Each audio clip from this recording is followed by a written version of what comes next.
Hello दोस्तों, PCS सारथी YouTube channel में आपका स्वागत है। और मैं अभिनव राज आपके लिए एक बेहद खास सा डिस्कशन लेकर आ गया हूं। और ये पढ़ाई से रिलेटेड डायरेक्टली तो है नहीं, लेकिन ये बहुत हद तक इम्पोर्टेंट है आपके एग्जाम के पैटर्न से। जो 67th बीपीएससी मेंस का नोटिफिकेशन आया, उसमें एक मंतव्य वाला कॉलम था जहां पर ऑप्शनल पेपर के रिगार्डिंग कैंडिडेट से कुछ मंतव्य मांगा जा रहा है, उनके ओपिनियंस मांगे जा रहे हैं। एक ये बड़ा ही डेमोक्रेटिक वे है, पैटर्न को चेंज करना है तो जो उसकी तैयारी कर रहे हैं उन लोगों से आइडिया लिया जा रहा है। और एक बहुत पॉपुलर सेइंग है कि change is the only constant. हो सकता है आप में से बहुत सारे लोग जो हैं इस बात से इत्तेफाक ना रखते हों, लेकिन बहुत सारे सरकमस्टांसेज में ये बात एकदम सटीक बैठती है। जैसे एग्जाम्पल अपने कॉन्स्टिट्यूशन का ही ले लीजिए, उसमें अमेंडमेंट्स के प्रोविज़न हैं। अगर अमेंडमेंट नहीं किया जाता तो क्या होता कि आने वाली पीढ़ियां उस डॉक्यूमेंट को उठा के कचरे के डब्बे में फेंक देती, क्योंकि उसमें जो बातें की जाती हैं वो आज के समय के हिसाब से प्रासंगिक नहीं होती। इसी तरीके से यूपीएससी का जो पैटर्न है उसमें भी हमें बदलाव देखने को मिलता है समय समय पर। जैसे पहले एक दौर था जब यूपीएससी में ऑप्शनल का भी प्रीलिम्स एग्जाम होता था, बाद में 2 जीएस पेपर्स होते थे, 2 ऑप्शनल होते थे, बाद में एक ऑप्शनल पर आ जाता है यूपीएससी। और उसके हिसाब से ही अलग अलग स्टेट्स के एग्जामों में भी हमें पैटर्न चेंज देखने को मिलता है। और ये बहुत ज़्यादा ज़रूरी है, क्योंकि उस समय जिस तरीके का स्क्रीनिंग किया जा रहा था, जिस तरीके का एग्ज़ाम पैटर्न था, वो ज़रूरत का समय था और उस तरीके के ऑफिसर्स चाहिए थे। लेकिन जब समय बदल रहा है तो अपडेट होना पड़ेगा, क्योंकि अब यहाँ पर टेक्नोलॉजी आ गया है, इंटरनेट बहुत ज़्यादा यूज होने लगा है।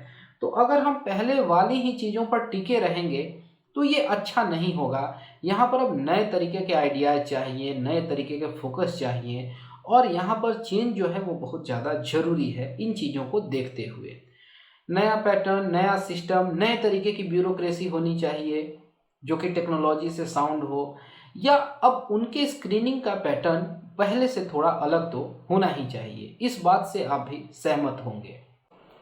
और पिछले 2-3 वर्षों में बहुत तरीके के चेंजेस देखने को मिले। और अभी का जो स्थिति है अगर आप उसको समझना चाहें तो जैसे कि जम्मू एंड कश्मीर का जो स्टेट पब्लिक सर्विस कमीशन है, या फिर असम का, या फिर महाराष्ट्र की अगर बात कर लें, ये सेम टू सेम यूपीएससी वाले पैटर्न पर है। इसी तरीके से राजस्थान में रिसेंट चेंजेस किए गए वहाँ के स्टेट पीसीएस एग्जाम में, और वहाँ पर ये जो हाल में चेंजेस किए गए हैं तो वहाँ हम देखते हैं कि मैनेजमेंट से क्वेश्चंस पूछे जाते हैं। इसी तरीके से लॉ से कुछ क्वेश्चन पूछ लिए गए, इथिक्स से पूछ लिए जा रहे हैं।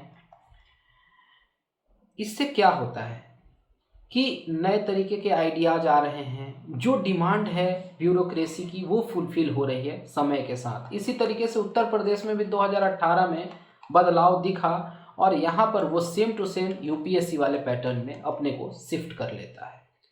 उस हिसाब से भी अच्छा है कि अगर कोई कैंडिडेट है वो यूपीएससी की तैयारी कर रहा है और किसी स्टेट पीसीएस की तैयारी कर रहा है, तो उसके लिए किसी भी तरीके की डिफ़िकल्टी ना हो, वो डिफ़िकल्टी ना फेस करे। ऐसा ना लगे कि वो यहाँ कुछ और पढ़ना पड़ रहा है, वहाँ कुछ और पढ़ना पड़ रहा है। तो एक यहाँ पर हार्मनी देखने को मिलेगा, तो एस्पिरेंट के हिसाब से भी ये अच्छा रहने वाला है।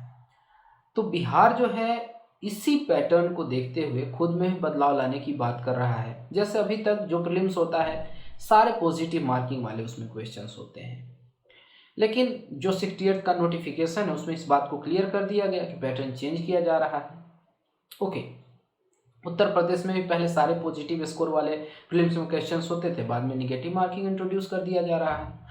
तो ये सब जो है बिहार मेंस में भी पैटर्न चेंज करने की बात कर रहा है।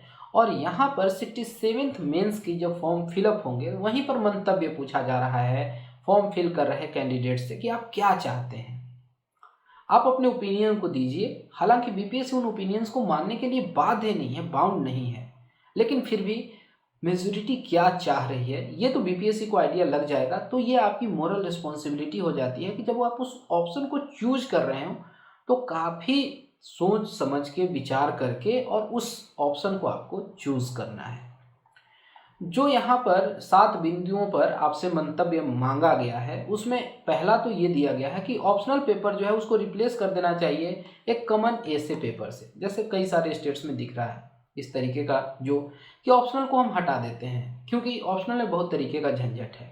कुछ ऑप्शनल को स्कोरिंग कहते हैं, कुछ नॉन स्कोरिंग कहते हैं। कहीं पर क्या देखते हैं कि एक ऑप्शनल में भर भर के बच्चे होते हैं, कहीं पे एकदम नहीं है, और फिर यहाँ पर समस्याएं उत्पन्न हो रही हैं जो कि हार्श रियलिटी है। और हर बार ऐसा सुनने को मिलता है कि इस बार ये ऑप्शनल में खूब स्कोर दिया गया है और ये वाला ऑप्शनल पिट गया है।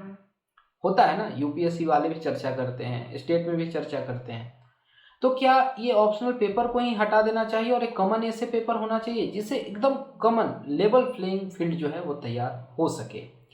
या फिर जो ये ऑप्शनल पेपर है इसको ओनली क्वालिफाइंग नेचर का रखना चाहिए, जैसे कि बिहार पब्लिक सर्विस कमीशन के मेंस में हिंदी होता है, कंपलसरी हिंदी, जिसमें आपको 33% स्कोर कर लेना है। क्वालिफाई कर गए, उसका मार्क्स ऐड नहीं होगा। तो क्या ऐसा होना चाहिए?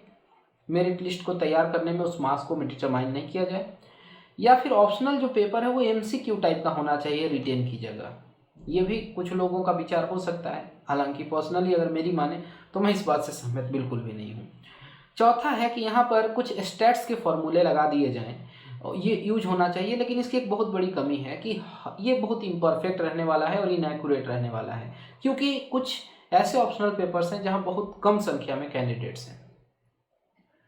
सारे ऑप्शनल में इक्वल नंबर ऑफ कैंडिडेट्स नहीं हैं। जैसे भर भर के कैंडिडेट्स आपको हिस्ट्री में मिलेंगे, जियोग्राफी में, एलएसडब्ल्यू में, लेकिन उतने कैंडिडेट जो हैं वो आपको नहीं नज़र आएंगे अगर पवेड की बात करें, या फिर पीएसआईआर की बात करें, या फिर फिजिक्स की बात कर लें, एग्रीकल्चर की बात कर लें, जियोलॉजी की बात कर लें, या अन्य विषयों की बात करें जो भी।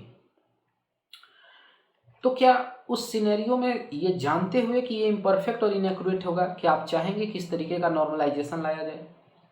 या एक ये हो सकता है कि नॉर्मलाइजेशन लाइए लेकिन छोटे छोटे सब्जेक्ट्स हैं, छोटे सब्जेक्ट्स का मतलब जिसमें कैंडिडेट्स कम हैं, उन सारे कैंडिडेट्स को एक साथ क्लब करके और तब नॉर्मलाइजेशन किया जाए। क्या ये आइडिया अच्छा रहेगा ताकि उसे इम्प्रूव की जा सके एक्यूरेसी? या फिर आप मानते हैं कि कुछ नॉर्मलाइजेशन या स्केलिंग होना चाहिए, लेकिन साहब मेरे पास कोई तरीका नहीं है कि आप कैसे करिएगा, लेकिन हाँ मैं ये मानता हूँ कि स्केलिंग होनी चाहिए। क्या इस बात से आप सहमत हैं?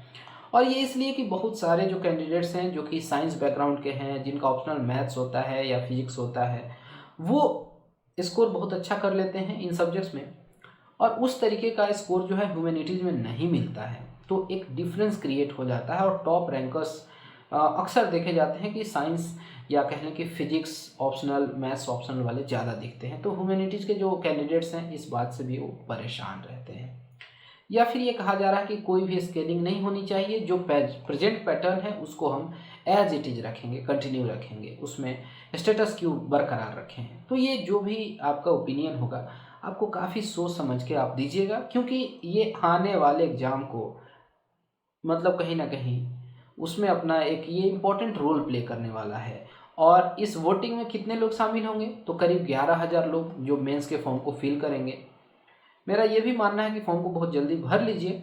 और अगर आपको किसी भी तरीके का कोई कन्फ्यूजन है, बिहार पब्लिक सर्विस कमीशन के एग्ज़ाम से रिलेटेड किसी प्रिपरेशन में समस्या आ रही है, या लग रहा है कि नहीं मुझे प्रॉपर गाइडेंस चाहिए, या सर से मैं पर्सनली बात कर लूँ एक बार फ़ोन पे, तो मैं एक्सेसिबल हूँ, आप मुझसे मिल सकते हैं, बात कर सकते हैं। आपको सिंपली जाना है टेलीग्राम पर और वहाँ पर सर्च करना है अभिनव_sir_BPSC।